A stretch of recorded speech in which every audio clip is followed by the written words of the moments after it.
Good morning students.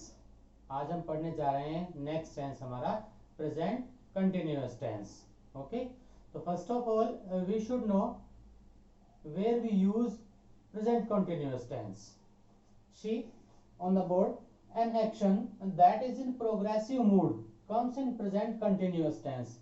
मतलब कोई भी ऐसा एक्शन जिसमें वर्क ऑन प्रोग्रेस रहता है, इन प्रोग्रेसिव मूड रहता है या इन प्रोसेस में रहता है, वहां उस वाक्य में हम किसी भी कार्य को जब शो करते हैं, स्पीक आउट करते हैं, बोलते हैं, तो हम प्रेजेंट कंटिन्यूअस टेंस का यूज करते हैं। फॉर एग्जाम्पल, जैसे हमें बोलना है कि आई एम टीचिंग यू। आप देखिए, अगर इस सेंटेंस की हम बात करें तो इसमें लिखा हुआ है आई एम टीचिंग यू, मैं आपको पढ़ा रहा हूं। तो जो मेरा वर्क है, जो मेरा वर्ब है, मेरी जो एक्शन है वो क्या है? टीच। और वो इस समय भी कंटिन्यू है, वो प्रोग्रेसिव मूड में है। यदि वो प्रोग्रेसिव मूड में है तो इट मींस ये वर्क है वो भी चल रहा है। तो इस टेंस को शो करने के लिए हम प्रेजेंट कंटिन्यूअस टेंस का यूज करते हैं। अब बात करते हैं इस टेंस का स्ट्रक्चर क्या होता है। इस टेंस का जो स्ट्रक्चर होता है बेटा, जैसे कि आप जानते हैं कि सबसे पहले इसमें सब्जेक्ट यूज होता है। किसी भी सेंटेंस को हम लिखते हैं तो असर्टिव फॉर्म में लिखा जाता है। सब्जेक्ट के बाद इसमें आता है इज एम आर का यूज। इज एम और आर, ये अकॉर्डिंग टू सब्जेक्ट होता है। सिंगुलर नाउन और प्रोनाउन के साथ इज आता है, आई के साथ एम आता है और प्लूरल सब्जेक्ट के साथ आर आता है। इसके बाद हमारी आती है सीधे वर्ब, जिसे हम वर्ब भी बोलते हैं या एक्शन बोलते हैं। वर्ब का मतलब वर्ब की फर्स्ट फॉर्म ही होता है। वर्ब का मतलब वर्ब की फर्स्ट फॉर्म होता है।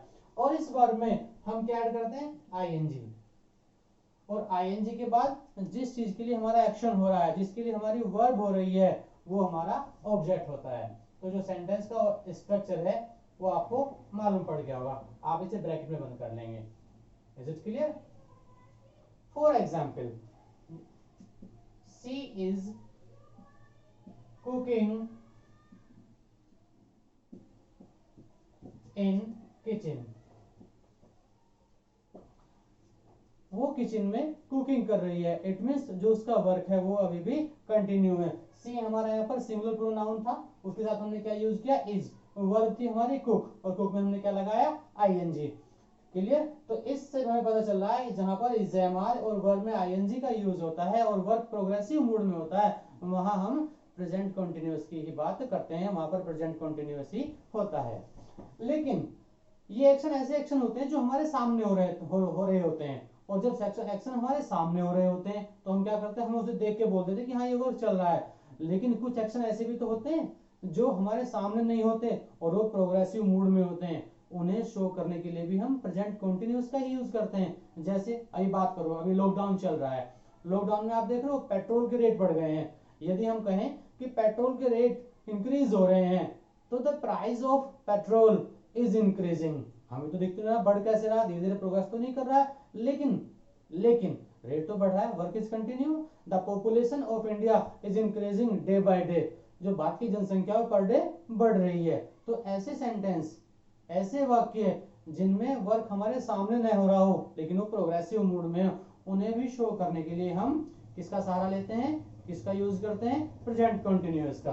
फॉर एग्जाम्पल मैं लिख देता हूं आपके लिए सेंटेंस को। The price of petrol is increasing day by day। यानी दिन प्रतिदिन पेट्रोल के जो रेट हैं वो बढ़ते जा रहे हैं। इन दोनों एक्शन में क्या अंतर है कि जो कुकिंग हो रही है वो आपके सामने हो रही है और जो रेट इंक्रीज हो रहे हैं, जो प्राइस इंक्रीज हो रहे हैं वो हमारे सामने नहीं हो रहे हैं। लेकिन दोनों ही कंडीशंस में हमें यूज किसका करना है? प्रेजेंट कंटिन्यूअस का।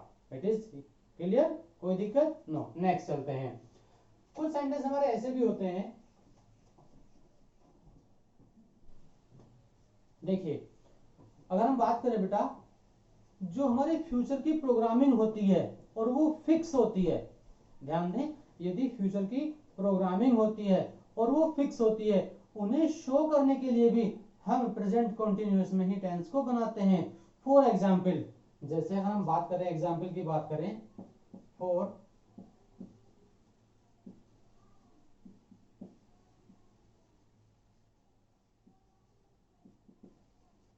जो हमारी कोई फ्यूचर प्रोग्रामिंग होती है, जैसे अगर आपको जाना हो, मान लीजिए आप लॉकडाउन चल रहा है आपके क्षेत्र में और आप जाना चाहते हैं दिल्ली यहाँ से रहने के लिए, हालांकि दिल्ली में ज्यादा हो रहा है लेकिन किसी सेफ एरिया में जाना चाहते हैं और आप कल जाएंगे, तो आप कैसे शो करेंगे कि I am living for Delhi tomorrow, कि कल मैं दिल्ली के लिए निकल रहा हूँ।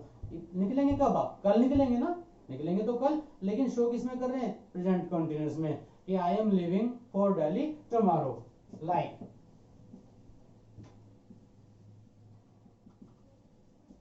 I am leaving for Delhi tomorrow.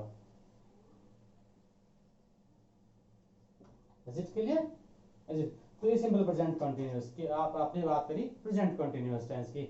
यदि सेंटेंस में आपको नोट का यूज करना हो तो हमने आपको पिछले प्रीवियस वीडियो में बताया था, अब आज फिर बता रहे हैं, जब नोट का यूज होता है तो हमेशा किसके बाद होता है? हेल्पिंग वर्ब के बाद। और यहाँ पर हेल्पिंग वर्ब क्या है हमारी? इज, एम और आर। तो आप कैसे यूज करेंगे? जैसे they are not going to school today, वो आज स्कूल नहीं जा रहे हैं। तो आपने नोट का यूज कहाँ किया? इस एम आर के बाद यानी आर के बाद किया। तो असर्टिव सेंटेंस में जब भी आपको नोट लगाना हो तो आप हमेशा किसके बाद लगाएंगे? हेल्पिंग वर्ब के बाद लगाएंगे। Is it clear? अब देखते हैं इसका इंटरोगेटिव पार्ट। अब क्या देखते हैं इसका इंटरोगेटिव पार्ट। हमने आपको बताया था कि जो इंटरोगेटिव सेंटेंसेस होते हैं वो हमारे दो प्रकार के होते हैं, उनके टू काइंड्स होते हैं। पहला इंटरोगेटिव जो होता है वो हमारा कौन सा होता है? ऑप्शनल इंटरोगेटिव, जिसके आंसर हमें यस और नो में देने होते हैं। Is it clear? तो यदि हमें ऐसे आंसर देने हो तो इसमें भी हम क्या करेंगे? ऐसे क्वेश्चन हमें पूछने हो जो ऑप्शनल हो तो उसमें हम क्या करेंगे? इज एम आर को बाहर निकाल लेंगे, हेल्पिंग वर्ब को हम बाहर निकाल लेंगे। For example is am are plus subject, और यदि वाक्य में सेंटेंस में दिया हो तो not. Is it clear? For example मैंने आपसे पूछा आप रोजाना पढ़ रहे हैं, आप रोजाना घर पर पढ़ रहे हैं, तो it means are you studying, are you studying at home? Question mark. आप घर पर पढ़ रहे हैं, यदि आप पढ़ रहे होंगे तो क्या बोलेंगे? यस, और नहीं पढ़ रहे होंगे तो नो। तो जो यस और नो बेस्ड आंसर होते हैं वो हमारे हमेशा हेल्पिंग वर्ब से स्टार्ट होते हैं। Is it clear? कोई प्रॉब्लम? यदि इसी का सेकंड पार्ट देखा जाए, इसमें क्या करते हैं बेटा? इसमें केवल क्वेश्चन वर्ड को हम पहले ले आते हैं, उसके बाद आती है हमारे helping verbs is am are, इसके बाद आता है हमारा सब्जेक्ट, फिर हमारी आती है यदि दिया है तो नोट, नहीं तो वर्ब, और वर्ब में क्या आता है? आईएनजी, इसके बाद प्लस ऑब्जेक्ट आता है, और ऑब्जेक्ट के बाद क्वेश्चन मार्क आता है। For example where are they walking now, वो इस समय कहाँ घूम रहे हैं? वे इस समय कहाँ घूम रहे हैं? वे इस समय कहाँ घूम रहे हैं? तो इस सेंटेंस में क्वेश्चन वर्ड क्या था? वेयर। तो जब क्वेश्चन वर्ड से स्टार्ट होता है वाक्य, डब्ल्यूएच फैमिली के वर्ड से स्टार्ट होता है, तो हमेशा ध्यान रखें उसके बाद हेल्पिंग वर्ब आती है, फिर सब्जेक्ट आता है, फिर वर्ब आती है, और वर्ब में क्या लगता है? आईएनजी, और आईएनजी के बाद rest part of the sentence, like complement भी हो सकता है, प्रपोजिशन भी हो सकते हैं, एडिशनल सब्जेक्ट ऑब्जेक्ट भी हो सकते हैं। Is it clear? तो आई थिंक आपका ये टेंस आपको अच्छी तरह से समझ में आ गया होगा। अब इस टेंस में एक विशेष बात और है, कुछ वर्ड्स हमारी ऐसी होती है बेटा जिन्हें हम प्रेजेंट कॉन्टिन्यूअस में कभी लिख ही नहीं सकते और ना कभी हम उन्हें बोलते हैं। आप कहोगे सर ऐसा कैसे हो सकता है? बिल्कुल हो सकता है। कुछ वर्ड्स हमारी ऐसी होती हैं जिन्हें हम प्रेजेंट कॉन्टिन्यूअस में कभी शो ही नहीं करते हैं। वो कैसे पॉसिबल है? देखिए, वर्ब ऑफ परसेप्शन होती है। परसेप्शन जानते हैं क्या होता है? जिन चीजों को हम महसूस करते हैं, मतलब इंद्रियों से रिलेटेड, हमारे और सेंस ऑर्गन से रिलेटेड जो वर्ड्स होती हैं उन्हें हम कभी भी प्रेजेंट कॉन्टिन्यूअस में नहीं लिखते हैं, ना ही बोलते हैं, ना कभी शो करते हैं। जैसे अगर हम बात करें वर्ब ऑफ परसेप्शन कौन सी होती है? वर्ब ऑफ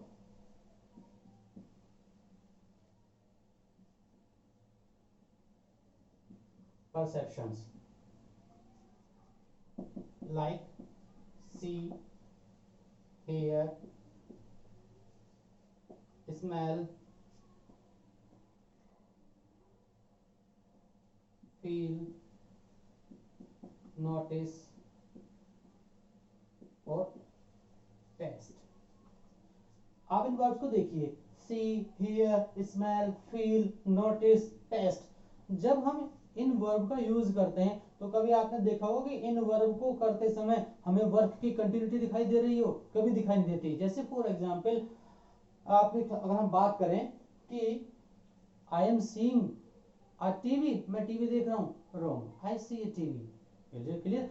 या फॉर एग्जांपल आपको खाना कैसा लगा, इट टेस्ट्स वेरी नाइस, इसका टेस्ट बहुत अच्छा है। कभी आपने सुना I am testing very good, मैं बड़ा अच्छा टेस्ट महसूस कर रहा हूं, कभी सुना है? नेवर ना। हाँ, तो जो हमारे वर्ब ऑफ परसेप्शन होते हैं, जब भी इससे रिलेटेड आप सेंटेंस लिखें तो उसमें सिंपल प्रेजेंट का यूज करें। जैसे इट टेस्ट वेरी नाइस, ठीक है, I notice that he was teaching, I feel very good, I feel fit and okay, ठीक है, ही स्मेल्स वेरी नाइसली, और he hears everything in the room, or I see everything in the world, the world is beautiful। तो ऐसे sentences में आपको verb में ing का use नहीं करना है। इसके अलावा कुछ हमारे वर्ब्स ऐसी होती हैं, फीलिंग्स वर्ब भी होती हैं, जैसे थिंक होती है, sorry, want, desire, wish, refuse, forgive, care, have, love, hate, etc। अब इन वर्ड्स को भी आप ध्यान से देखिए, want, desire, wish, refuse, forgive, care, have, love, hate। In words को भी हम कभी भी प्रेजेंट कंटिन्यूअस में यूज नहीं करते हैं। फॉर एग्जांपल आपको बताना है कि मदर आपको बहुत पसंद करती हैं, मदर आपको बहुत लव करती हैं, तो आपने कभी सुना है mother is loving me very much? कभी सुना है? नेवर। क्या कहते हैं? Sir my mother loves me very much, मेरी जो मम्मी है मुझे बहुत प्यार करती है। या I hate the chain smoker, मुझे चैन स्मोकर से नफरत है। या कभी आपने ये बोला है कि I am hating the smokers, मुझे स्मोकर से मैं नफरत कर रहा हूं या कर रही हूं? आपने कभी बोला है? नेवर। क्यों? क्योंकि इन सेंटेंसेस को, इन वर्ब्स को हम यूज करते हैं तो वहां पर कभी भी वर्ब में आईएनजी का यूज नहीं होता है। तो ये कुछ स्पेशल वर्ब है बेटा, वर्ब ऑफ परसेप्शंस हैं, फीलिंग वर्ब्स हैं। और इसके अलावा एक वर्ब और होती है जिनमें आईएनजी का यूज नहीं होता है, उन्हें हम बोलते हैं पोजेशंस वर्ब, जैसे have, own, etc.. For example possessions verb कौन सी होती हैं?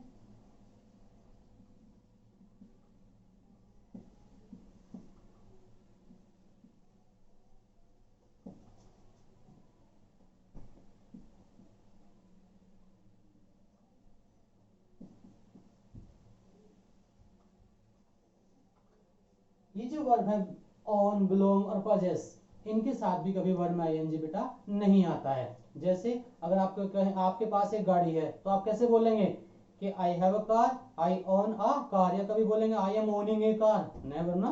मैंने कहा बेटा ये बुक किसकी है? Sir this books belongs to Nitin, this book belongs to Nitya, किसी को बिलोंग करती है। तो ऐसा तो नहीं है this book is belonging to Nitin और द नित्या, नो, नेवर। तो क्यों? क्योंकि जो वर्ब ऑफ पोजेशंस होती हैं उनको भी हमेशा सिंपल प्रेजेंट में ही यूज किया जाता है। तो I hope you will understand this tense, it is very easy and you have to practice it and make a lot. Thank you, see you tomorrow.